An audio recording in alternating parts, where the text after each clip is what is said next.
Ô Gabriel, faz favor, coloca de novo lá pra gente gravar lá o que você escreveu. Pra ficar gravado certinho. Opa, coloca sim.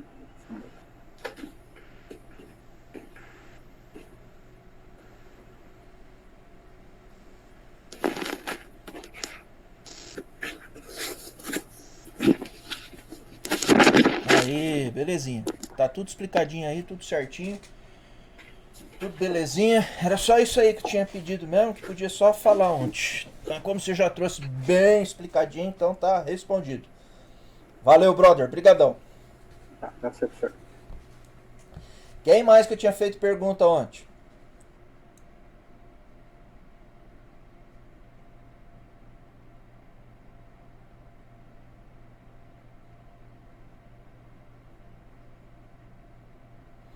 Ô Vitor, você lembra pra quem mais que você queria responder ontem o negócio lá? Você lembra pra quem mais que é que eu fiz pergunta? Que eu já não lembro mais. Tô velho. Os neurônios, tô. Espero que não me dê um Alzheimer, né? Ô Vitor Hugo, antes você queria responder um negócio lá. Ele quer responder uma vez, eu acho, professor. Hã? Eu, professor, o que foi? Ontem você queria responder uma pergunta que eu fiz ontem pra alguém. Você lembra quem que Ah, era? eu acho que era essa aí que O acho que eu teorema do tinha esquecido de confronto, ele colocar. já respondeu, o Gabriel, né? Era essa que ele já respondeu. Ah, tá. Putz, eu não tô lembrando E a aqui. outra lá, Era do eu acho que eu lembro limite. também como é que era. Era aquele limite para dar a derivada de uma É, função. que um sinal tá mais positivo, outro tá negativo. Eu não É, lembro quem que é que tava eu acho falando que eu daquilo tava lá errado ontem. no livro lá, que é mais aquele sinal. É, aquilo lá é mais, não é? Olha, professor, tava pegando a imagem aqui, sou eu. Ah, já respondemos pra você então. Você entendeu que aquilo É... lá tá errado Não, e que é mais? mas eu entendi Ah, por que é o mais. Se quiser, eu bota aí explico então, aqui. aí, Marcha. Tá, só deixa eu abrir ela aqui rapidinho.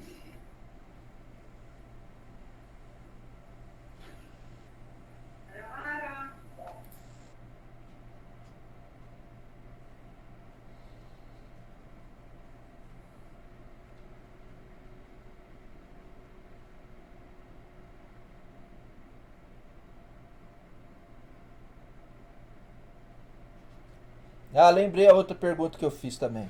Que era do. Vamos ver aí então, sua imagem. F de Z, tal. Então é Tá. mais, não é menos lá. Aquele negócio no livro lá tá errado. Eu realmente nem tinha percebido. Mas sim. Mas então, Hum, é, a gente tem essa fórmula aqui, né?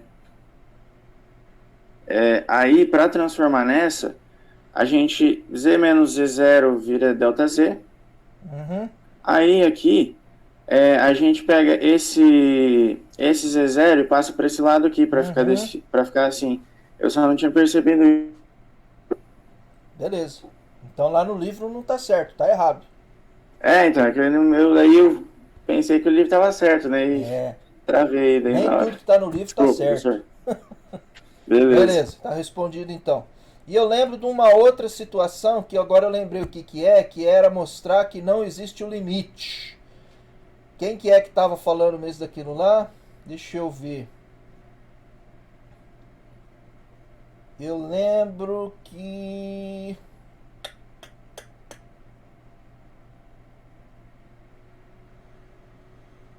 Ai ai.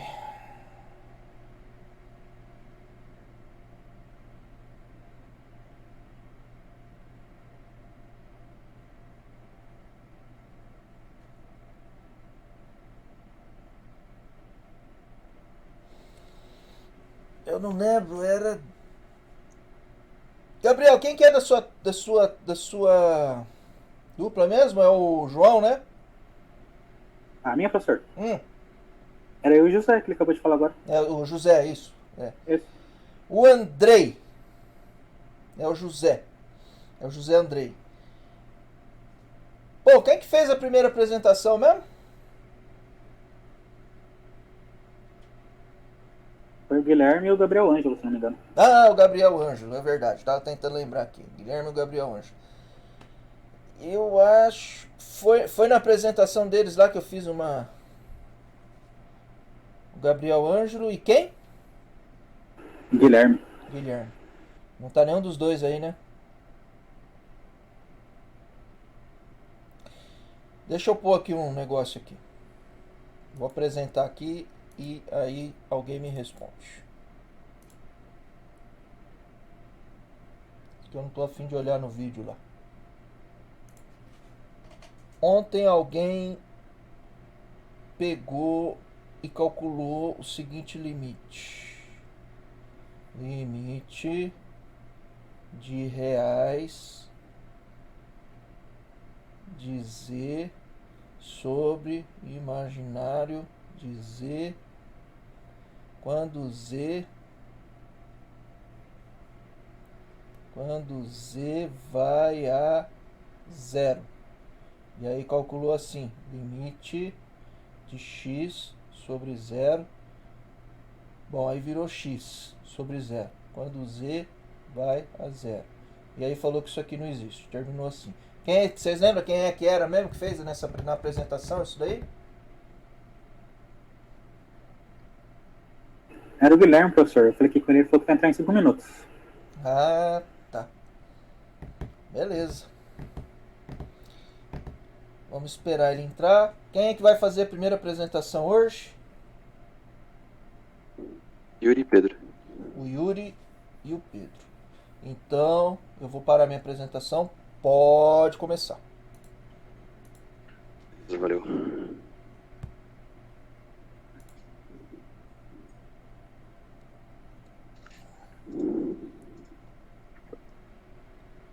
Espera só um pouquinho. Estão vendo aí? Tá, espera só um pouquinho. Já chegou pra mim, mas espera um pouquinho só, tá? Aham. Que eu vou por aqui, ok, que eu tenho que mudar aqui a tela que vai gravar.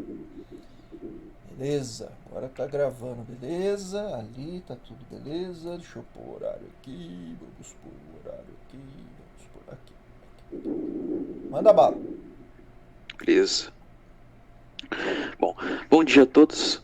Meu nome é Yuri Pereira de Souza e a nossa apresentação, o tema principal dela é Cauchy-Riemann em coordenadas polares.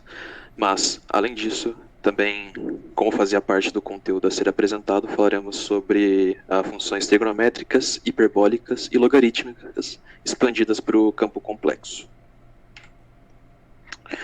Antes de falar sobre o tema principal, vamos recapitular alguns conceitos importantes, a começar pelas coordenadas. Primeiro, coordenadas cartesianas. Dado um ponto P no plano, utilizando coordenadas cartesianas, que também podem ser chamadas de retangulares, nós escrevemos um ponto P de coordenadas A e B, sendo A a projeção de P no eixo X e B a projeção no eixo Y. Mas essa não é a única forma que a gente tem de representar um ponto. Nós também podemos representar esse ponto na forma polar. E nós fazemos isso a partir de uma reta, uma semi-reta OP, que tem uma certa distância R, e do ângulo formado pelo eixo X e esse segmento de reta OP, tomado no sentido anti-horário.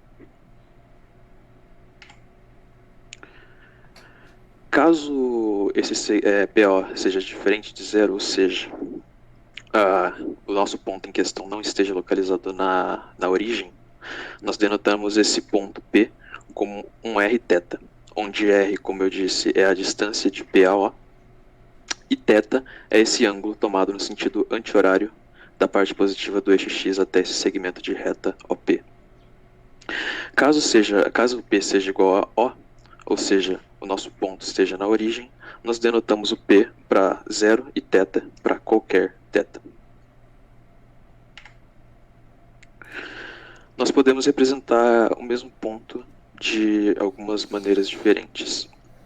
Ou seja, nós podemos ter o ponto localizado no mesmo lugar, mas ainda assim ter suas coordenadas diferentes. Caso tenhamos um ponto P de coordenadas R e θ e o mesmo ponto P em coordenadas S e alfa, isso não necessariamente significa que R vai ser igual a S e que θ vai ser igual a alfa.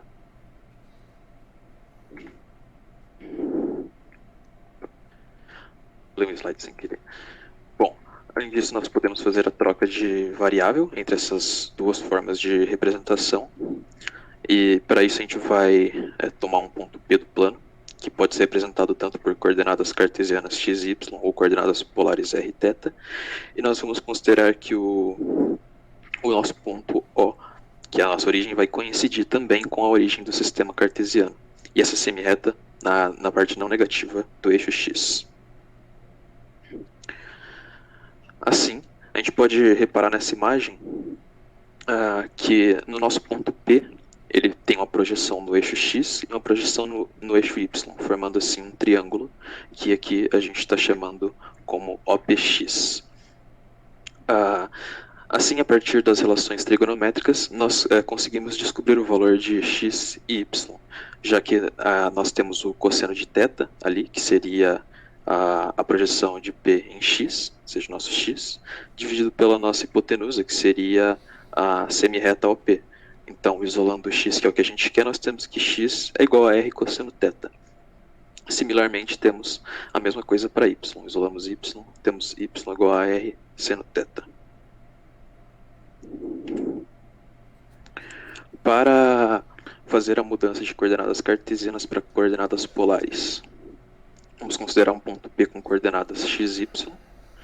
Como visto no slide anterior, nós sabemos que x é r cosseno θ e y é r seno θ.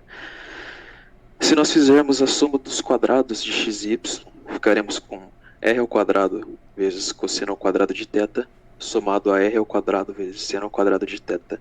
Como temos um termo em comum nessas duas partes da expressão, que é o r quadrado, podemos colocá-lo em evidência, ficando assim, r ao quadrado multiplica cosseno ao quadrado de θ mais seno ao quadrado de θ. E aí, lá das relações trigonométricas, a gente sabe que o seno ao quadrado mais o cosseno ao quadrado é 1. Então, ficamos com r ao quadrado vezes 1, que é o próprio r ao quadrado. Passando a raiz dos dois lados, finalmente ficamos com r igual a raiz de x ao quadrado mais y ao quadrado. Então, já temos uma das partes da expressão. Caso, como a gente também já discutiu nos slides anteriores, caso r seja zero, teremos x igual a y, que é igual a zero, então poderemos admitir qualquer θ. Caso contrário, a gente pode pegar essas expressões aqui para descobrir o seno e o cosseno, né?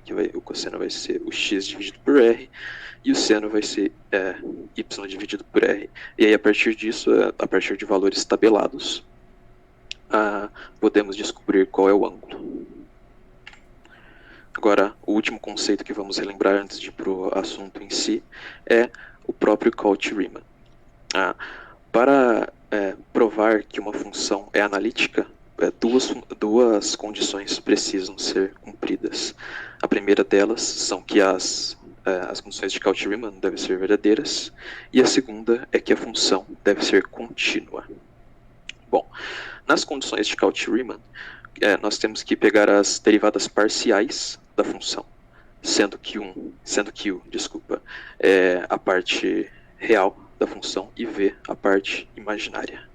Assim, temos que a derivada parcial de u em x deve ser igual à derivada parcial de v em y, e a derivada parcial de u em y deve ser igual a menos a derivada parcial de v em x. Caso essas condições sejam verdadeiras, então uma função pode ser considerada analítica.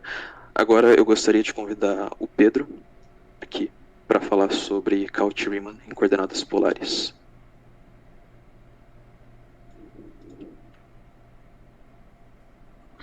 Vou compartilhar minha tela.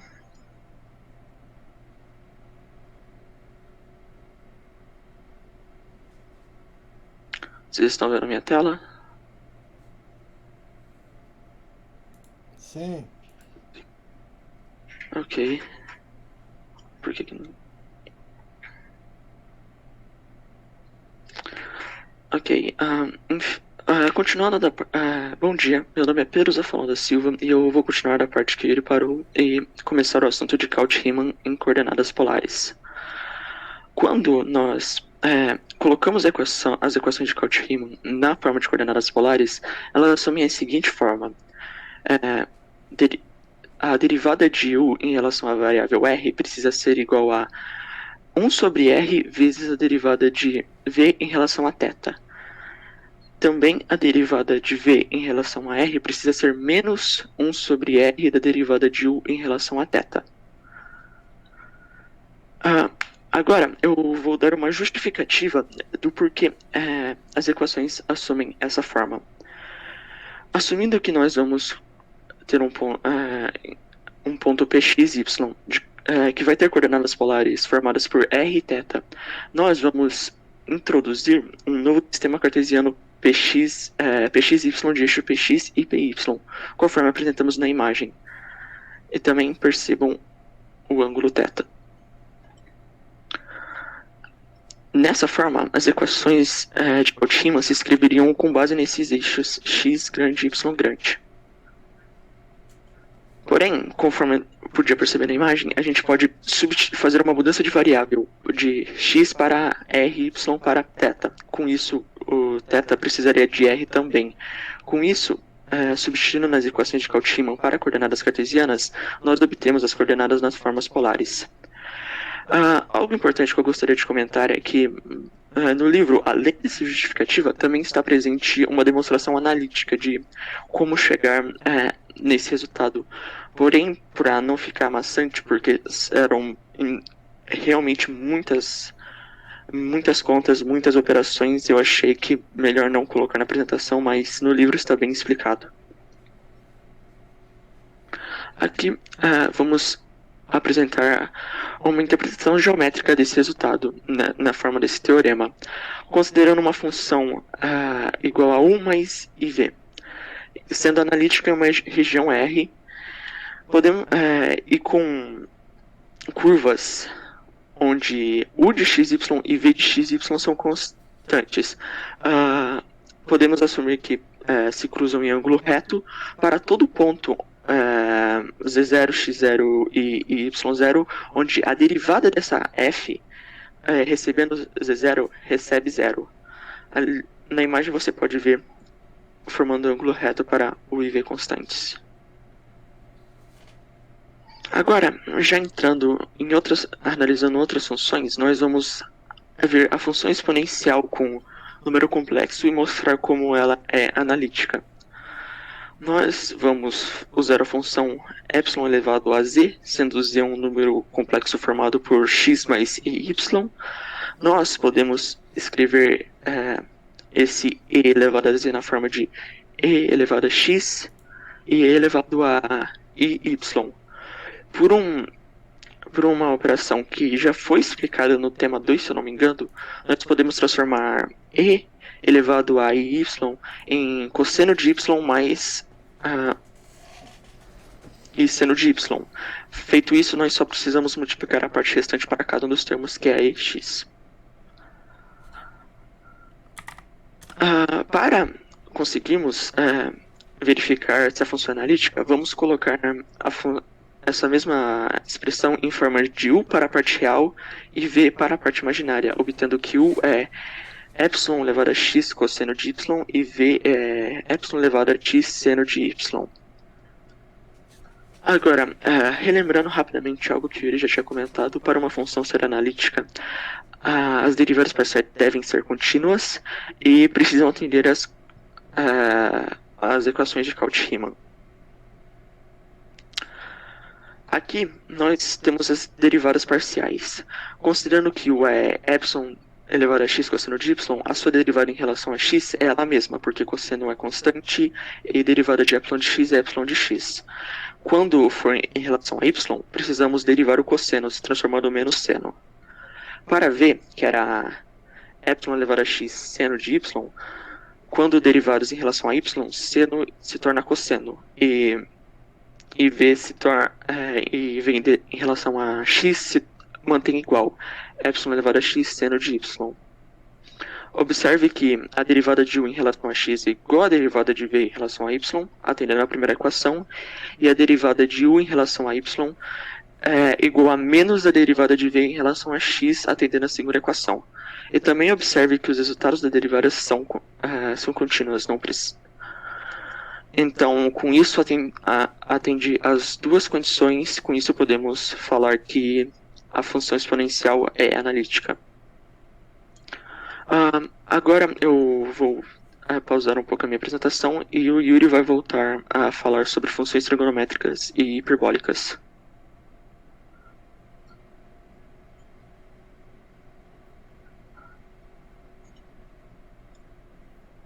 Vou voltar aqui a apresentação.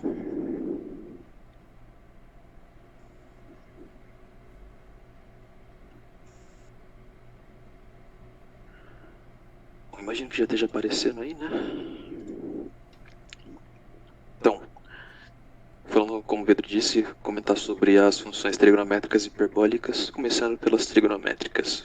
Bom, das relações ESP de y igual a cosseno y mais i seno y e ESP de menos i y igual a cosseno y menos i seno y, a gente vai decorrem as seguintes fórmulas de Euler, que eu já vou explicar a demonstração já. Então, seno y igual a ESP de y menos ESP de menos y dividido por 2i, e cosseno y igual a ESP de y mais ESP de menos y dividido por 2.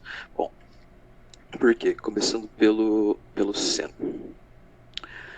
Caso a gente subtraia essas duas relações, ESP de y menos ESP de menos y, teremos cosseno y mais i seno y menos cosseno y menos i seno y, lembrando que subtrai essa expressão inteira, né? Então, teremos cosseno y menos cosseno y e i seno y menos i seno y, que vai ficar mais. Então, teremos 2i seno y, passando o 2i dividindo, assim nós isolamos seno y, que é o que queremos, e finalmente obtemos a relação desejada, que é ESP de y menos ESP de menos y dividido por 2i. Agora, sobre o cosseno. Nós somamos as duas expressões.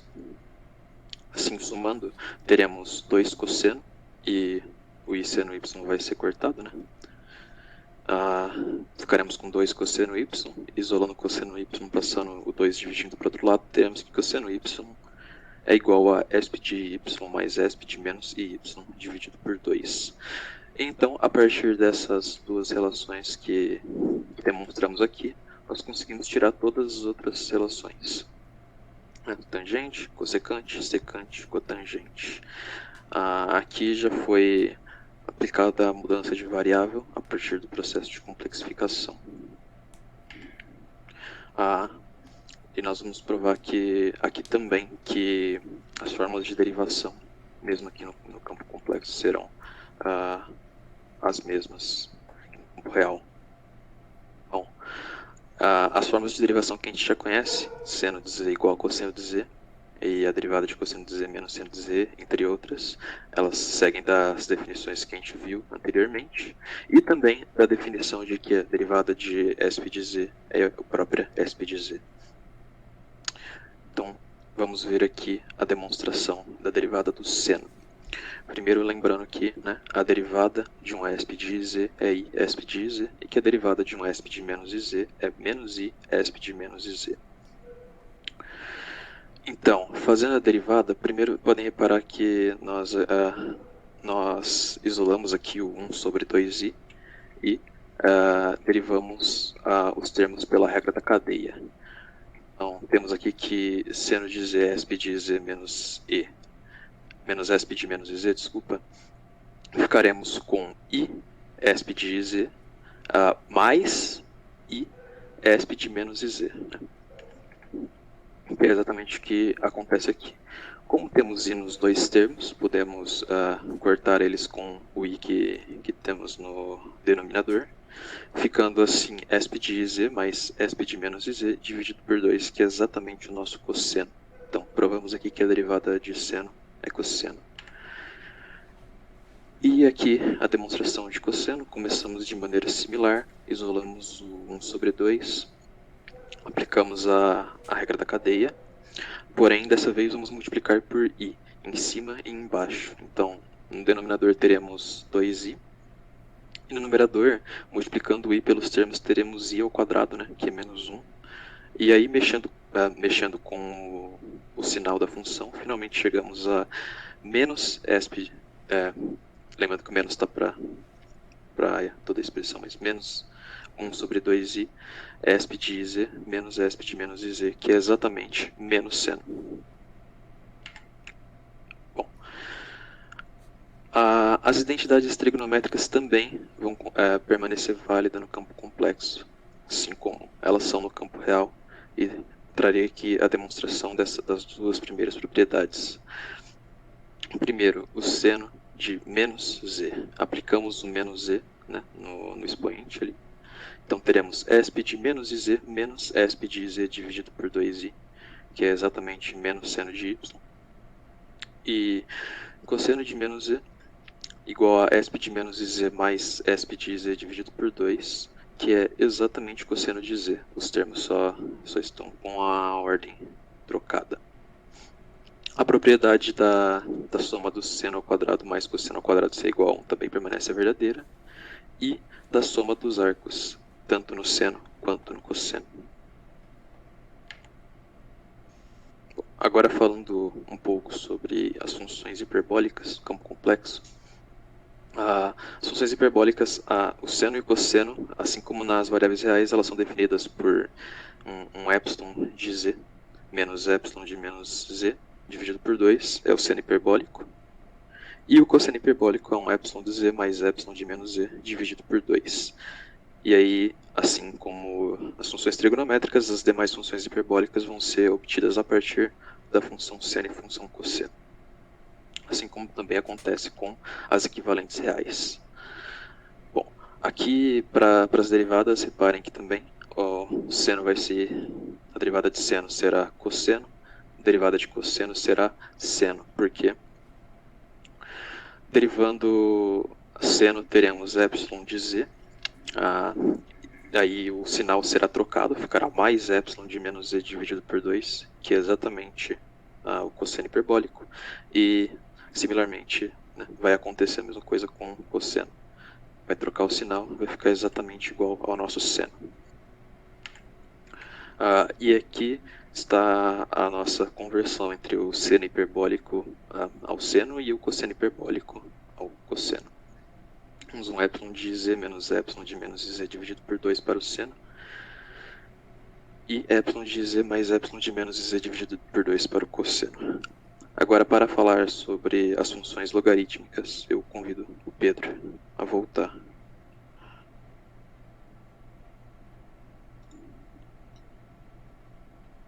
Vou apresentar minha tela.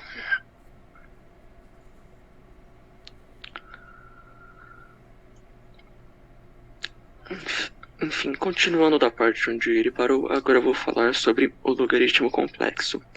Considerando que temos o número complexo z, escrito em coordenadas polares como r vezes epsilon elevado a i θ, e esse número sendo diferente de zero, apresentamos seu logaritmo definido na seguinte forma: logaritmo de z igual ao logaritmo de r mais i elevado a θ. Por que ele fica nessa forma? Aplicando o logaritmo dos dois lados, nós vamos obter log de r epsilon elevado a i θ. Pelas propriedades do logaritmo, nós podemos separar o logaritmo de multiplicação, ficando com o logaritmo de r e logaritmo de epsilon elevado a i θ.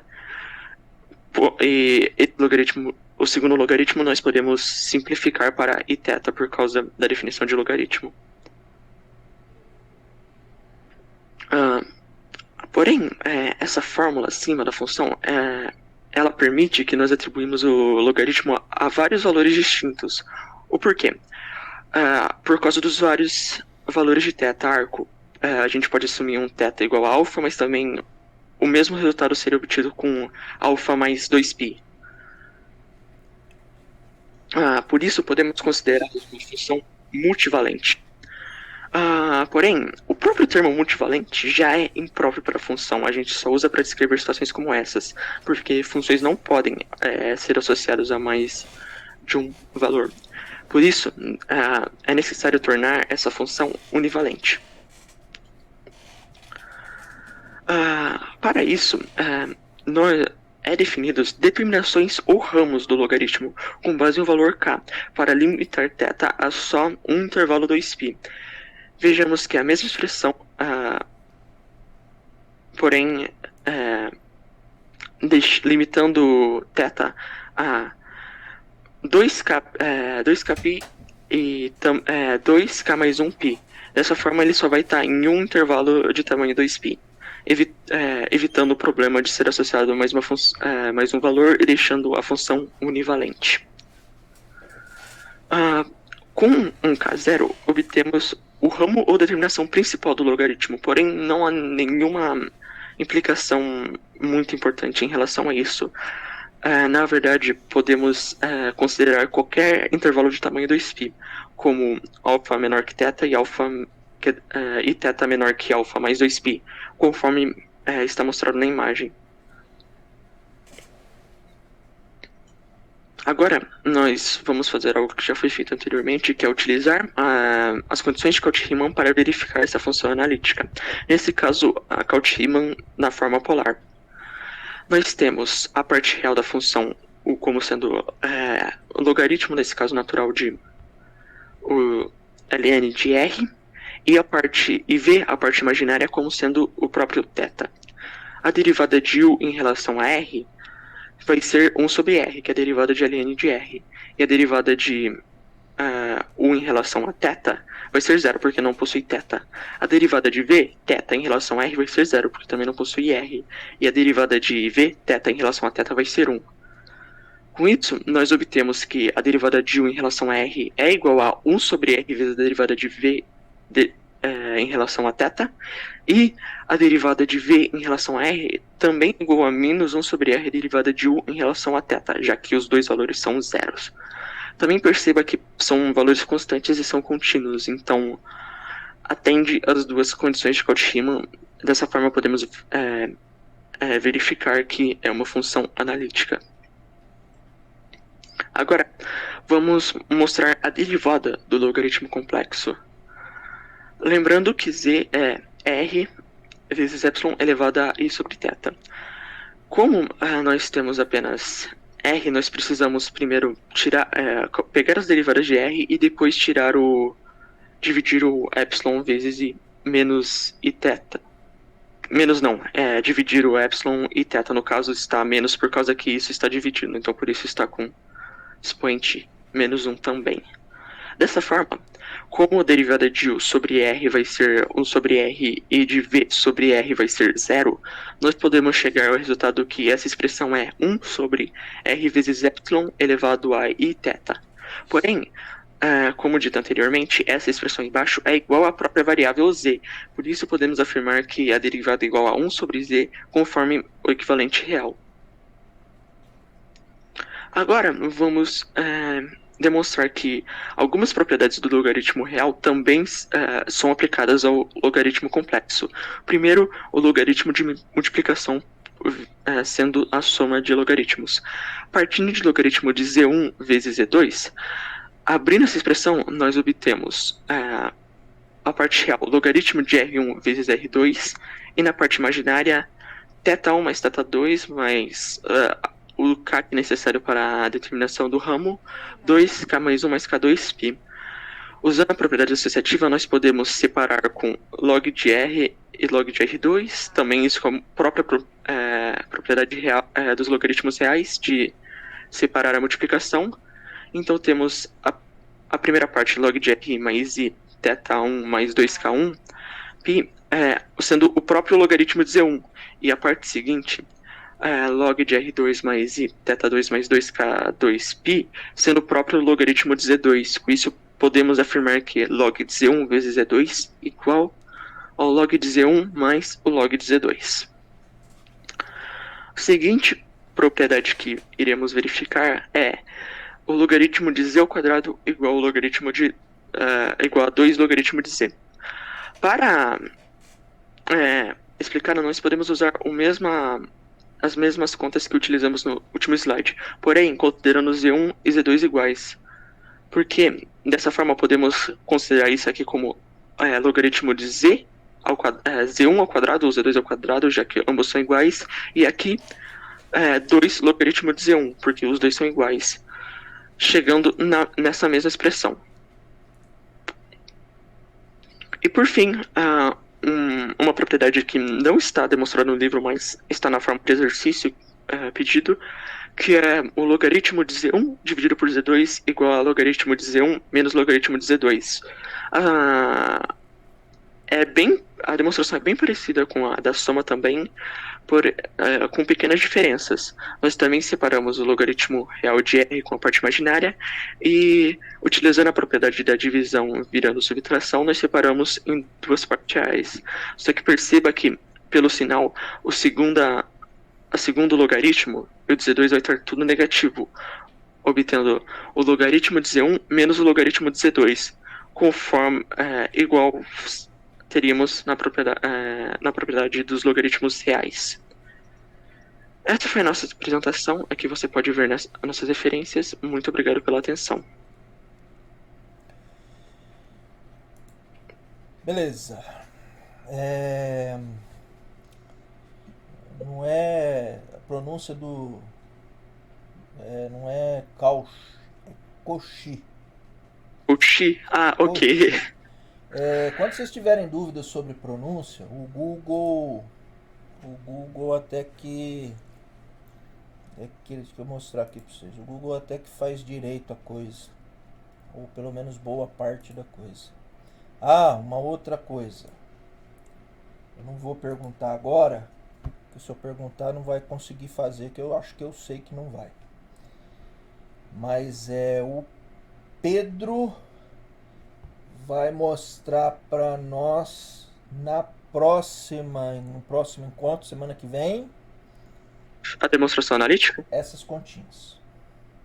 Eu Certo? realmente agora não vou conseguir partir por causa que realmente é muita conta, mas eu dei uma nada, lida, eu rapaz. entendi Olha por aqui, cima. só isso aqui, só isso aqui. E as contas aqui é só calcular a derivada e regra da cadeia e substituir ali, ia lá e pronto. E aí você usa, para fazer essa polar aqui, você usa a outra que está na outra variável, página 53. E aí o Yuri vai mostrar isso aqui para nós, viu, Yuri? Essa a gente decidiu também não mostrar por causa que a gente achou que isso ficava mais a cargo do anterior, não queríamos interferir no tema deles também. Tá, mas daí mostra para nós. Beleza? Próxima aula. No próximo encontro, antes de começar os seminários no próximo encontro. O que eu ia mostrar é o seguinte, sobre o negócio de pronúncia. Eu não estava mostrando aqui. Bom, deixa eu alterar um negócio aqui antes, senão vai ficar uma meleca. Pau. Pronto, agora sim. Ok, então... Quer ver um negócio? Vamos ver aqui. Espero que funcione, né? Tô falando que funcione, daí eu não... o tradutor lá do Google. Tradutor Google. Aí, vamos lá, vamos entrar aqui. Google Tradutor. Aqui. Se a gente escrever... Por exemplo, vamos lá. Cauchy. Traduzido do francês, Cauchy. Tá errado. Mas é que aqui tá português, E aqui tá inglês, Vamos lá. Vamos pôr aqui. DC. Meu Deus do céu. Francês. Agora sim. Tá francês, Tá? Cauchy. Olha lá. Cauchy. O Riemann tá certo. Só que não é muito carregado o Riemann. Quer ver uma coisa? Alemão.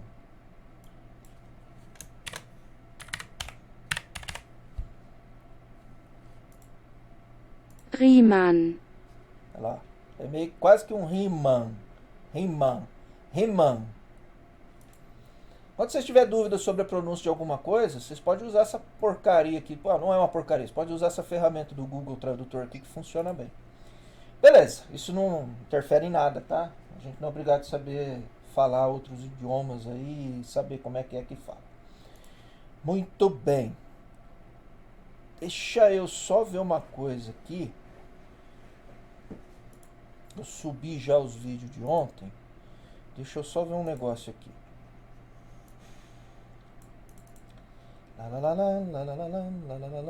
Tube. Aqui, é isso aqui mesmo. Seu canal. Tarararará, isso aqui não precisa. Cálculo B. Teremos 3 e 4 aqui. Mais ou menos alguma outra coisa. Então aqui a gente pode transformar essa equação aqui, z mais 3 menos i, para uma coisa que facilite para a gente visualizar essa noção de distância. Então eu só coloquei aqui um menos em evidência aqui. O item 2 e o item 3. Contínuo no ponto z igual a zero. Beleza. Aqui a nossa... essa soma aqui, no caso... A único número completo i e menos 2i. Então, ao domínio dessa função, podemos concluir que seria todos os números completos, exceto os números mais 2i e menos 2i. Ok. Guilherme, está na sala, meu filho? Então, sim. Ah, beleza. Então vamos lá. Tá, tô vendo agora aqui. Aqui eu vi teu nome. Beleza. E daí? Você conseguiu acertar aquele limite lá ou não? Então, professor, a gente meio que tentou pesquisar sobre a indeterminação lá do limite e também fazendo a outra parte do limite pelos números imaginários, a gente consegue concluir, tipo, pelo teorema da única resposta, que não existe limite. Porque o limite dos reais, ele dá um limite inconclusível, né? A resposta em indefinição. E já o limite das partes imaginárias, ele dá zero. Mas aí, pela indefinição, eu não consigo comprovar igual você pediu na aula. Tipo, exatamente o motivo de dar uma indefinição, o limite da parte reais.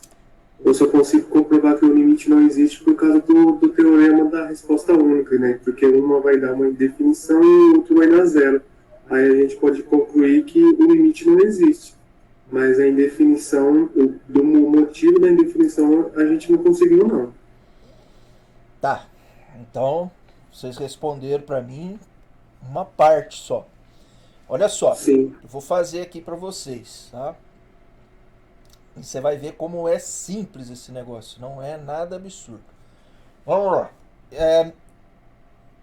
Eu estou apresentando. Vocês estão vendo a minha tela, né? Beleza. Ô André, você ia apresentar hoje com quem mesmo? O José Arthur. O José Arthur. Vocês vão apresentar na próxima aula, tá? Desculpa, que eu vou ter que resolver essa parada aqui do limite, explicar certinho. Tá bom? E aí na semana que vem, quem iria apresentar na semana que vem, daí vai apresentar também, tá? Quem que é que ia apresentar semana que vem? Eu vou apresentar na quinta, professor. Na quinta. Isso. Era, se eu não me engano, a segunda apresentação da quinta-feira. Segunda apresentação da quinta. Quem que é a primeira apresentação da quinta?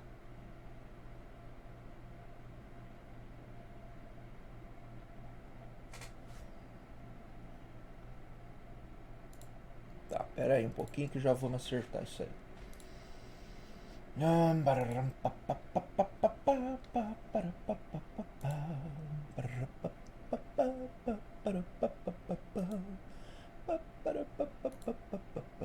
Pelo que eu tava vendo aqui, era o tema 8, que é o Gustavo e o Vinícius. Tá, hoje a gente viu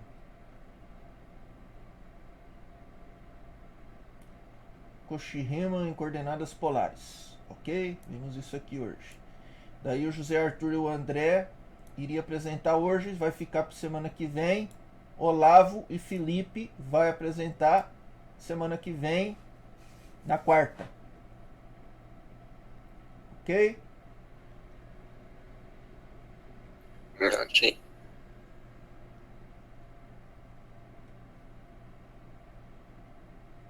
O Felipe acho que não tá aí, né, Otávio? Olavo, mas tá de boa, né? Apresentar semana que vem na quarta. Beleza. Tá bom. Daí o Gustavo Henrique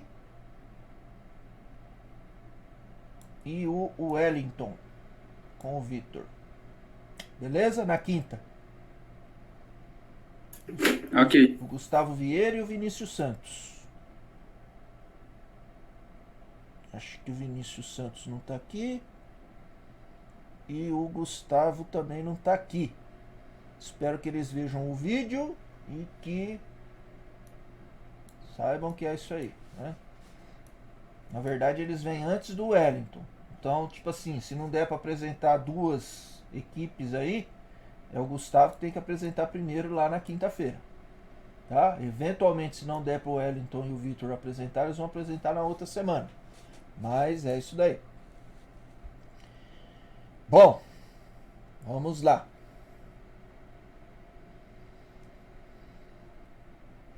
Aqui agora eu posso fechar, beleza?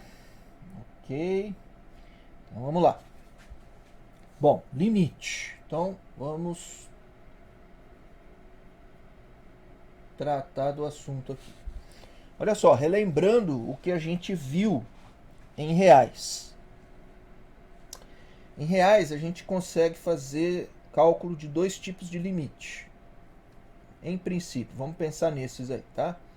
Limite para x num ponto, tendendo a um ponto, e limite para x tendendo a entidade infinito. Pode ser tanto para mais ou para menos infinito. A gente costuma chamar isso aqui de limite no ponto. Limite no infinito.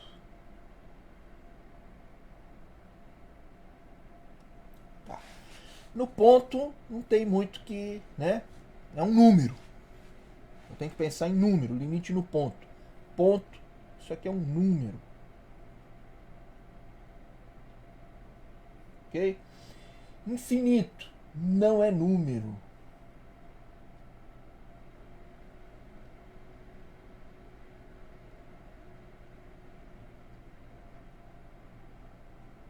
Costumo brincar com os alunos e dizer que isso aí é uma entidade.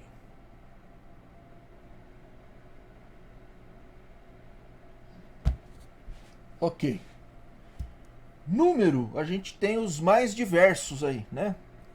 Número real, número racional, número inteiro, natural, complexo, que a gente está vendo agora. E o infinito? O infinito também a gente tem de vários tipos. Por exemplo, o infinito dos naturais e o infinito dos reais são diferentes. A infinidade de números naturais é diferente da infinidade de números reais. A infinidade de números inteiros é da mesma natureza da de naturais. A infinidade de racionais é da mesma natureza de naturais.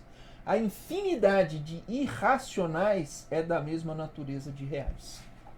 E são infinitos diferentes, são infinidades diferentes. E a gente consegue, inclusive, são categorias diferentes de infinito. A gente consegue, inclusive, criar um conjunto das categorias diferentes de infinitos e bolar uma álgebra doida lá e começar a fazer conta com essas entidades, tá? Não é o caso nosso aqui agora, ok? Bom, de qualquer forma, no aspecto de limite, é assim. Quando a gente, no contexto de limite que a gente está conversando, tá?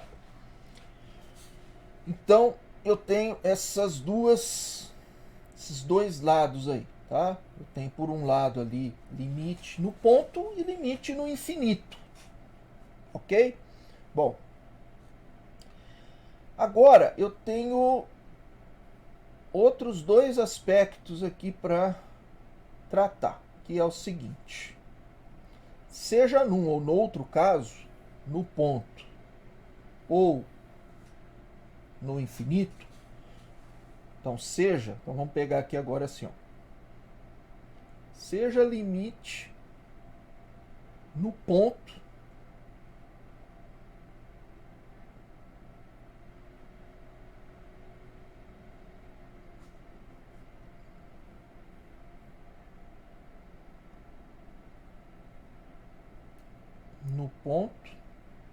ou num ponto, tanto faz, tá? E no infinito.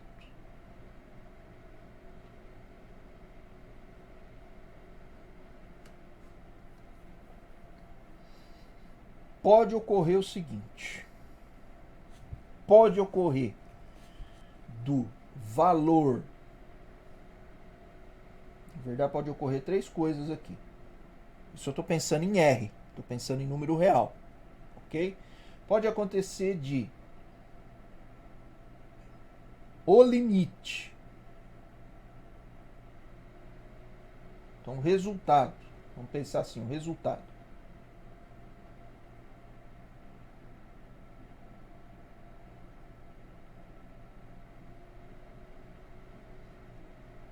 É um número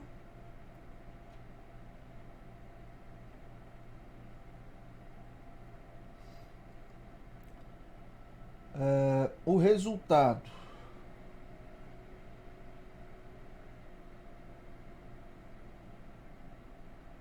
é infinito, seja mais ou menos infinito, tá? Então, quando eu estou falando infinito aí, estou englobando que pode ser mais ou menos infinito. Então, ser um número, o que significa isso? O limite dá um valor L muito bem definido. Ok.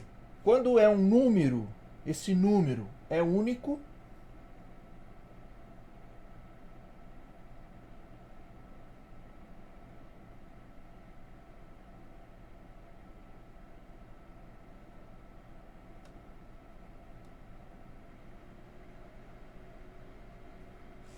Ok?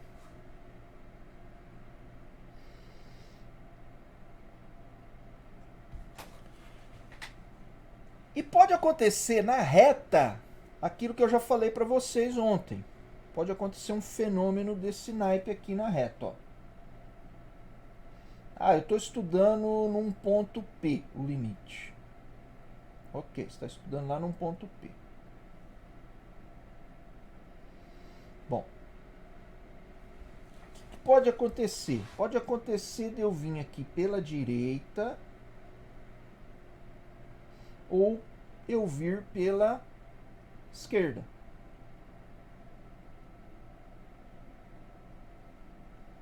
Tá? E aí, neste ponto P meu aqui, que eu estou estudando o limite no ponto, pode ser que o limite dê, nessa situação, pode ser que o limite dê pelo lado esquerdo. O limite o resultado do limite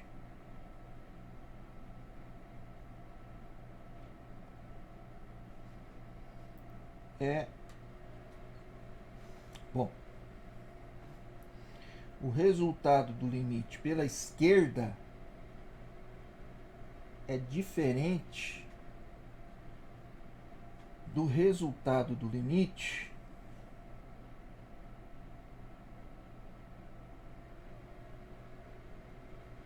pela direita. Ok? Bom, quando é que a gente fala então que não existe limite? Essa aí é uma situação. E a do meio ali, o resultado é infinito. Apesar de ser infinito, apesar de a gente tratar isso aí, como eu falei, né? É uma entidade, não é uma coisa assim que não existe. Ela existe e tal. Mas a gente só fala que o limite existe quando ele vira um número. Ok? Então, quando é que tem limite? O limite existe só nesta situação aqui, ó.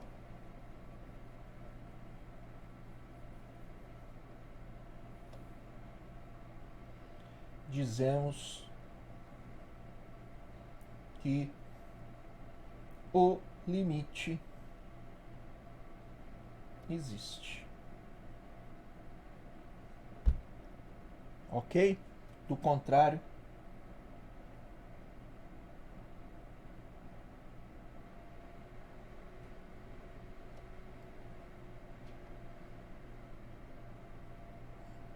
não existe. Bom, Apesar de que esse caso aqui é o caso em que o limite ele até vira alguma coisa. Ele tá, porque o que ele não existe é bem claro aqui, ó. Dá valores diferentes. Mas aqui, putz, ele até poderia pensar, né, que ele tá, mas vou pensar que ele existe só nessa circunstância aqui. Fora dela, não existe. Inclusive essa aqui. Só que eu preciso tomar cuidado que essa daqui não é assim, não é uma não existência do mesmo naipe dessa daqui. Essa aqui não tem nem o que fudeu tudo aí, tá? Essa aqui ele vai lá para a entidade infinito. Mas o fato também da gente ter, poderia pensar assim, o fato de ser, mas qual infinito que ele caiu? Porque eu tenho infinitos diferentes. Eu acabei de falar isso aqui para vocês. E aí eu poderia pensar, mas tá, então que tipo de infinito que ele é? Né? É de qual natureza esse infinito aí? Poderia acontecer de, numa situação, ser um infinito de uma categoria e numa outra situação ser de outra categoria? Não sei, né? Bom, isso aí é uma coisa mais delicada que teria que estudar. Mas aí então eu incluo ela na categoria do fato de que para mim interessa o limite virar um número. Por quê? Porque eu quero fazer conta com ele, tá? Eu quero fazer conta com esse limite. Via de regra é isso que eu estou tentando fazer, o que eu estou desejando. Desejo fazer contas, tá? Desejo fazer contas. Como eu desejo fazer contas com ele, a única forma de eu fazer contas, que tipo de contas? Contas que eu estou acostumado a fazer com números. Porque eu posso fazer conta com outras coisas também. Mas contas, eu quero operar com esse cara. Eu quero, dentro de uma estrutura algébrica, ele tem que ser um elemento lá dentro. Para eu poder fazer conta. É isso. E essas coisas aqui, sem chance de eu poder fazer esse tipo de coisa. Apesar de eu ter explicado aqui, falado para vocês que, e se a estrutura algébrica for aquela estrutura algébrica em que você tem, os elementos são categorias diferentes de infinito. Ok, então, tá, mas isso é para um matemático ficar, né, fazendo isso daí, ficar filosofando sobre essas coisas aí, tá? Pra gente que tem o pé mais no chão, não fica voando tanto, né? A gente quer fazer conta com número. Eu quero botar isso aí no computador. Então, não tá. Então existe nessa circunstância. Fora dessa circunstância, esquece. Aí eu vou dizer, não existe. Mas eu tenho que tomar um certo cuidado para fazer isso daí, tá? Não é uma coisa assim, né?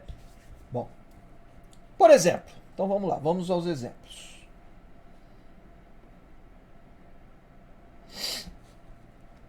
Na reta, eu dei dois exemplos. Eu dei a função 1 sobre x ao quadrado e a função 1 sobre x, cujos esboços de gráficos são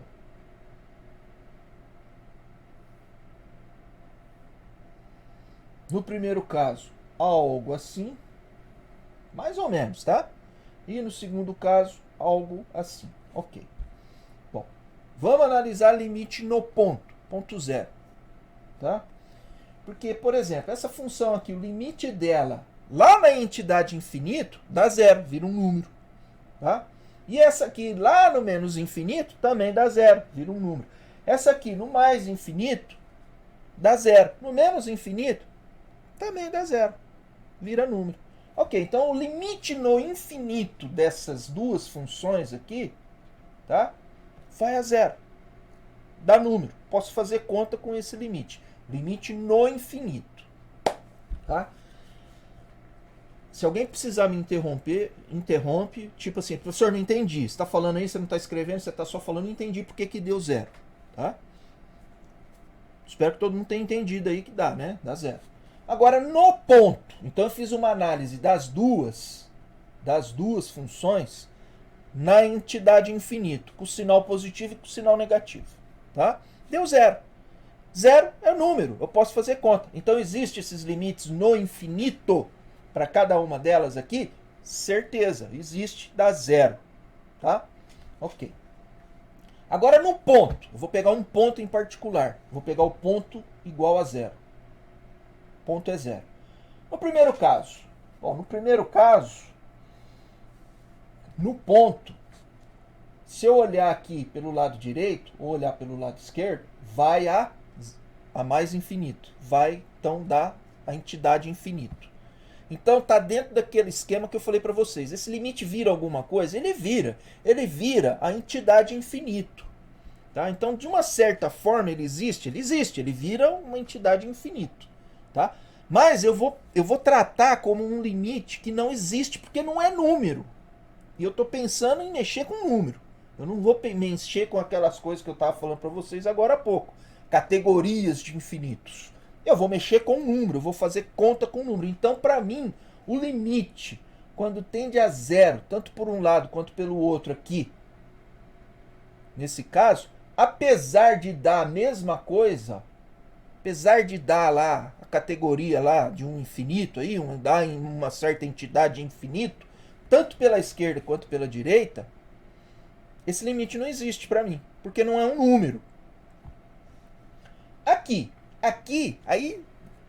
por mais razão, porque aqui vai dar vai dar mais infinito e vai dar menos infinito. Bom, se esse infinito for alguma coisa, se eu conseguir dar algum sentido, algum significado para entidade infinito, e matemáticos conseguem, faz isso, aqui vai dar uma entidade diferente da outra por sinal. Então aí não existe mesmo, aí pode esquecer, porque dá diferente mesmo. Tá? Mas o simples fato de, pela direita, vai a mais infinito, pela esquerda, vai a menos infinito, esquece, não vira número, nem para um lado e nem para o outro. Se não vira número, não tem limite no ponto. Ô professor, deixa eu te fazer uma pergunta. Tá, vamos lá. E se a sua função fosse, professor, assim, ó.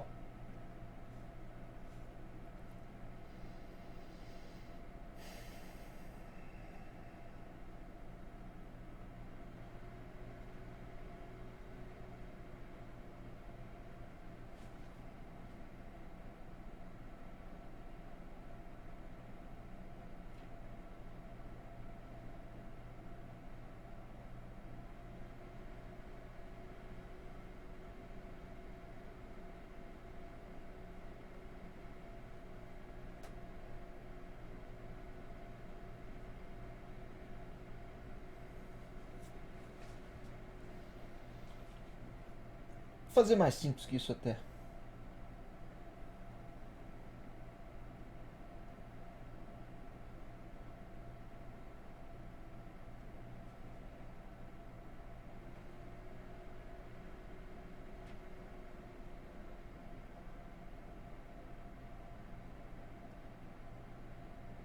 Pronto.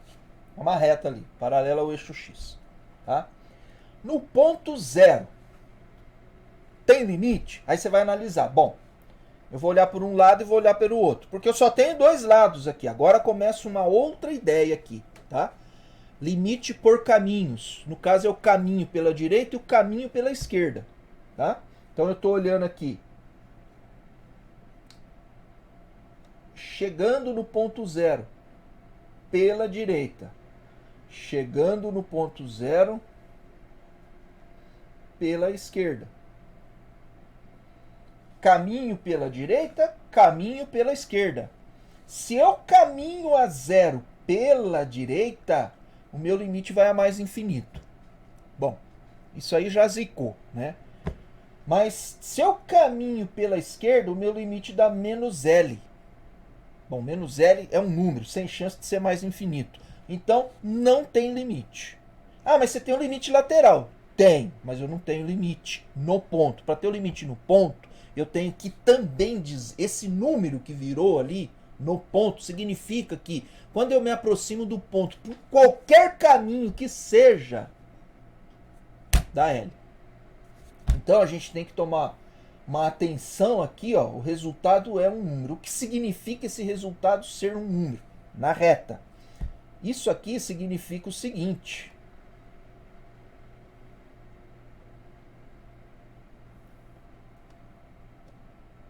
Significa que quando você pegou, quando você pegou a sua função e foi analisar o limite lá num determinado ponto P, tá?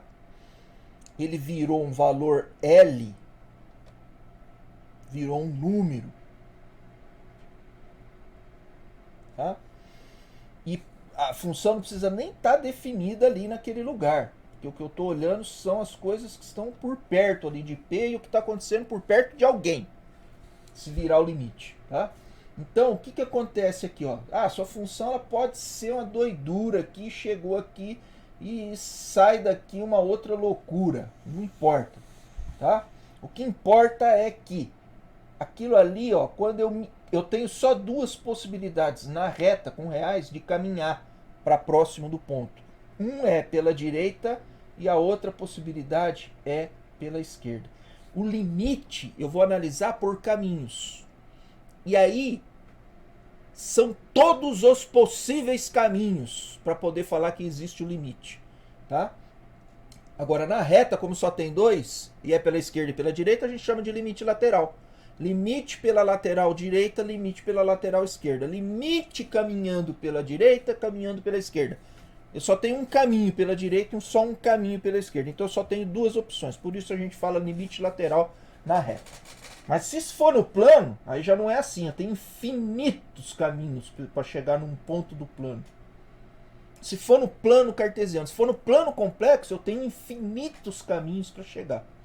E aí eu teria que provar nos infinitos caminhos que o limite vira alguma coisa. Bom, então vamos lá. Ô professor, se fosse também, tipo, se esse negócio fosse assim, ó.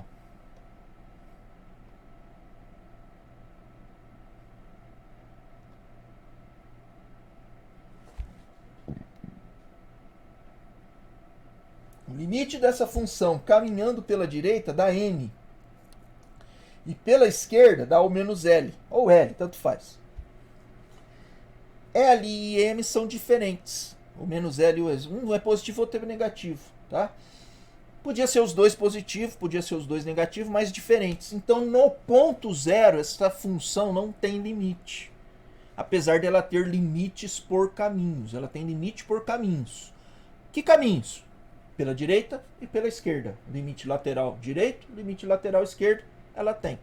Tá? Num vale uma coisa, no outro vale outra. Então, mas no ponto zero, ela não tem limite. Sem chance. Tá? Ok. Relembrado tudo isso que a gente aprende lá no cálculo de uma variável, a gente vai olhar aquela função que vocês falaram para nós aí ontem. Tá? Então vamos lá. Como eu fiz ontem para vocês, né? Como que é a função? A função é, agora complexo, hein? F de z igual a... Vou pegar a parte real de z e vou dividir pela parte imaginária do z. Ok. Esta é a minha função. Ela está bem definida? Está. Porque a parte real e a parte imaginária de um número complexo são exclusivas dele. Tá? Então, dado um número complexo, vai levar exclusivamente a um lugar lá. Ok? Bom, muito bem. Se eu pegar uma fração e tentar voltar, eu vou voltar para um exclusivo número complexo. Ok? Mas eu preciso aqui definir quem é o domínio da função. A gente sempre, por exemplo, em matemática discreta, lá quando eu conversei com vocês, sempre falei para vocês que isso é extremamente importante, né? Então tá, e a gente chegou à conclusão ontem que o domínio desta função são os complexos menos o conjunto dos reais. A minha pergunta para o Gabriel... Quem que foi que apresentou contigo, Gabriel? Foi o Guilherme e o Gabriel. Guilherme... E o Gabriel. E o Gabriel. Tá, então o Gabriel e o Guilherme. Eu pergunto para vocês, está claro que o domínio dessa função é esse conjunto aí? Sim. Uhum. Ok. Alguém tem alguma dúvida de que é esse aí o domínio da função? Ok. Então tá. Bom. Eu posso analisar limite fora de pontos do domínio? Posso. O ponto não precisa estar no domínio. Então eu vou analisar no ponto, por exemplo, 0. Que é 0 mais 0i. Pergunto, esse ponto está no domínio da função?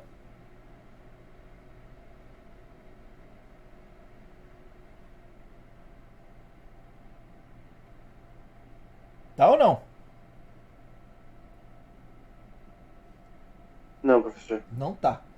Ele não pertence ao domínio da função.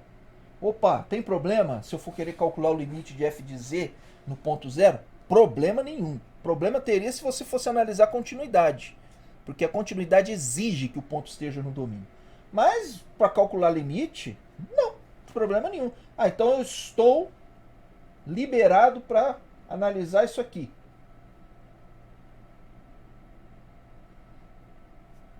Beleza, tá liberado, pode analisar. Lembrando que isso aqui é o 0 mais 0i. Né? Ou seja, a parte real desse z indo a zero aí, do ponto P igual a zero, é 0. E a parte imaginária é 0. Ok, mas eu estou liberado para ver isso aí. Tá bom, vamos fazer um desenho aqui então. Do plano complexo, ok?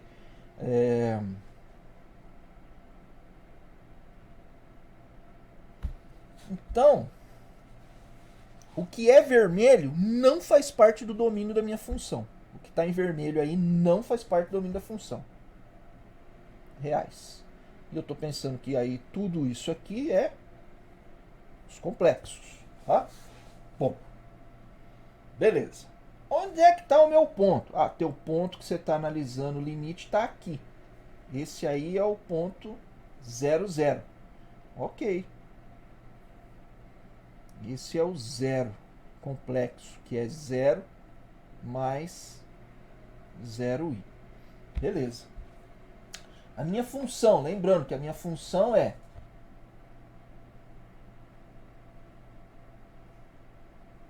parte real do z dividido pela parte imaginária de z. Beleza, aí eu olho para isso daí e começo a pensar assim, bom, como é que eu posso me aproximar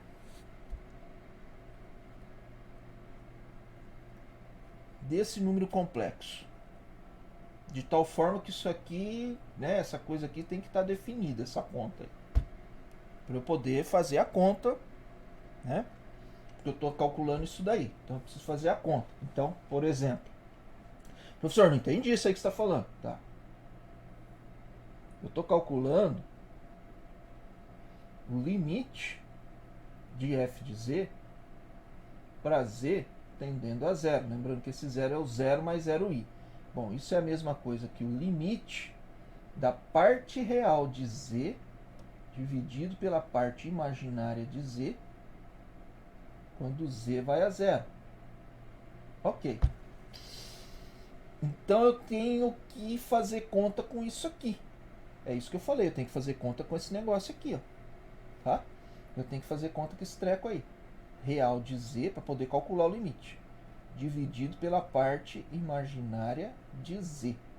Bom, eu tenho que me aproximar do ponto z igual a do ponto P igual a 0, tá? De tal forma que eu possa fazer esta conta para eu estar apto a calcular o limite, porque eu preciso dessa conta ali dentro para calcular o limite. Então isso aqui precisa estar definido, essa conta precisa estar definida. Então, imaginários de z igual a 0, eu não posso usar. Eu não posso nem analisar isso daí. Não tem como eu fazer isso. Eu não posso. Por quê? Porque dá 0. O imaginário do cara que está em cima da reta aqui, ó, dá 0.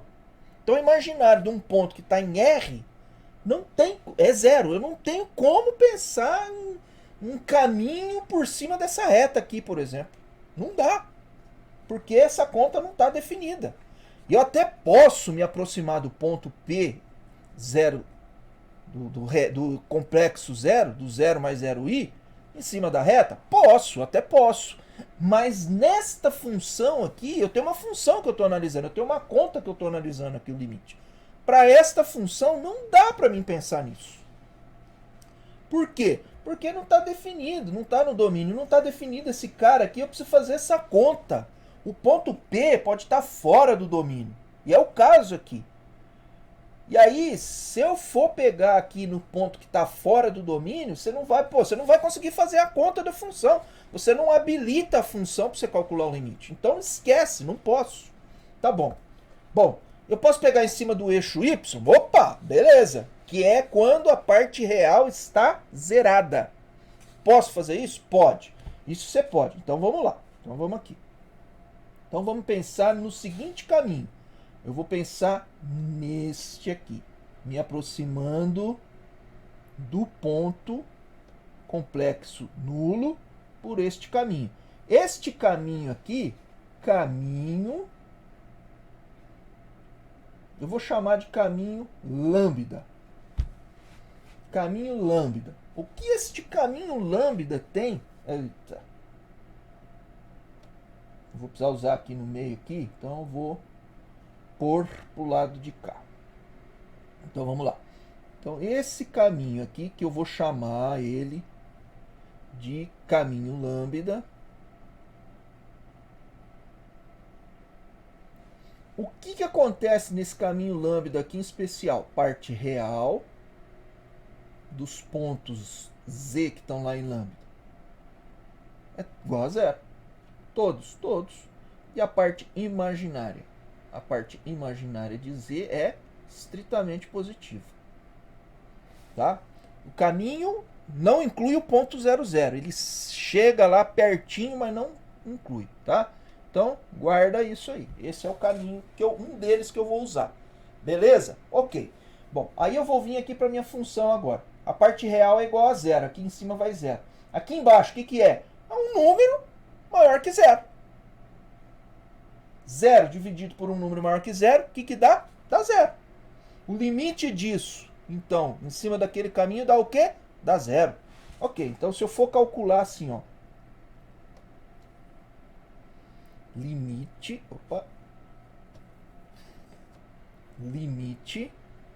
de f de z para z tendendo a 0, só que aí z pertence ao caminho lambda. Estou naquele caminho lambda lá. Ok. Isso aí vai dar o quê? Vai dar o limite dos reais de z. Aliás, o real de z e o dividido pelo imaginário de z. Para z tendendo a 0, só que z em cima do caminho lambda. Eu vou ver se isso é o suficiente para me calcular. Porque às vezes eu tenho que escrever, eu tenho que parametrizar esse caminho, tá? E usar a parametrização aqui dentro. Nesse caso aqui não vou precisar ir tão longe. Isso é igual a limite parte real, dá 0. E a parte imaginária? A parte imaginária dá um número positivo. Eu vou simplesmente escrever a maior imaginária de z, eu já sei que é um número. E aí z tendendo a 0, só que z em cima do caminho lambda. Ok, então tá. Bom, o que vai dar isso aí? Isso aí vai dar 0. Ok? Bom, beleza. Tarefa para o lar, para vocês exercitarem. Parametrize isso aqui. Escreva isso aqui de uma forma parametrizada. Como assim, professor? Quem é este caminho lambda? É uma reta. Escreva essa reta aí. Enfia aqui nas contas aqui. Para você ver como é que fica e para exercitar, porque às vezes você tem que fazer isso. Ok? Bom, beleza. Tudo bem. Vamos lá. E agora? Agora, aquilo que vocês fizeram, que vocês falaram para mim e me deram como resposta, vocês trabalharam em cima dessa reta.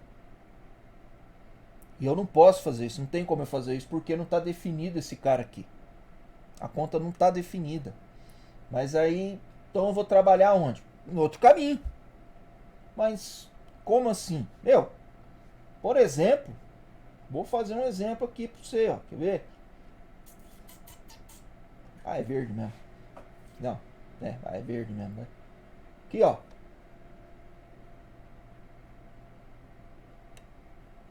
Este caminho. Quem é este caminho aqui? Vou chamar de caminho sigma. O que esse caminho tem aqui em particular? Parte real de z é igual a parte imaginária de z.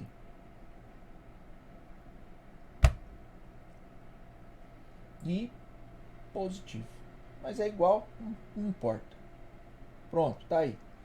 Eu estou em cima da reta y igual a x. Ok? Bom, beleza. Vamos calcular o limite aí? Quanto é que dá? Então, vamos lá.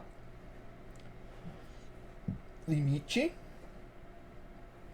de f de z para z tendendo a zero, só que agora z está em cima do caminho sigma. Bom, isso aqui vai ser o limite da parte real dividido pela parte imaginária. Z está se aproximando do zero, mas só que z está se aproximando de zero em cima do caminho sigma. Lembra que na reta eu só tinha duas possibilidades, ou vem pela direita ou vem pela esquerda. Agora eu estou no plano complexo, eu tenho um monte de possibilidade. Então eu vim por cima, né, no eixo y, e agora estou vindo pela bissetriz. Podia vir por outro lugar? Podia. Mas eu fiz assim porque é mais simples para mim fazer a conta. Né? Ok. Então tá. Isso aqui é o quê? Bom, a parte real é igual à parte imaginária. Sim. Então é o limite da parte real. A parte real é a parte imaginária. Sim. Então a parte imaginária de z dividido pela parte imaginária de z para z tendendo a zero. Z em cima do caminho sigma. Isso é o limite de 1. Quando z está tendendo a zero, só que z em cima do caminho sigma. Isso dá 1.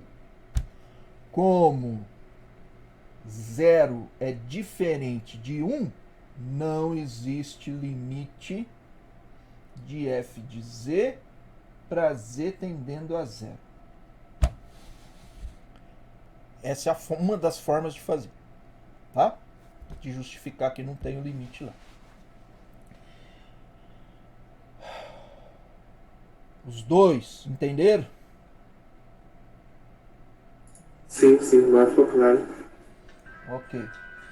Então, e aí é assim que a gente faz. Não pode vacilar lá no que tá fazendo. Então é desse jeito aí, tá? A gente tem que procurar num... Bom, deixa pra lá. O resto da turma, todo mundo entendeu as contas que eu fiz? Alguém não entendeu?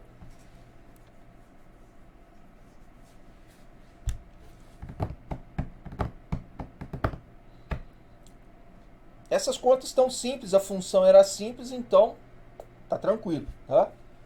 Algumas vezes pode ser um pouco mais complicado, e aí por isso que eu falei, para o lar, parametrize aí esses caminhos, tá? Tanto o amarelinho quanto o verdinho, tá? Parametrize isso daí, porque daí, e coloca lá no meio da conta lá, para você ver como é que fica, porque é importante você fazer isso daí. Porque algumas vezes pode ser que você precise realmente fazer isso daí, tá? Aqui no caso está bem claro aí que esse negócio aí não vai ter limite. Bom, então beleza. Então, é isso. Não tendo dúvidas. Valeu, galera. Bom final de semana. Fiquem com Deus. Cuidado com a porcaria da Covid, que o negócio tá feio pra cacete, hein? Valeu, professor. Bom dia aí. Bom dia. Valeu, professor. Falou. Falou, professor. Até mais. Valeu, Até mais. professor. Tchau, tchau. Tchau, cara. Bom Até final mais. de semana. Obrigado pra você também.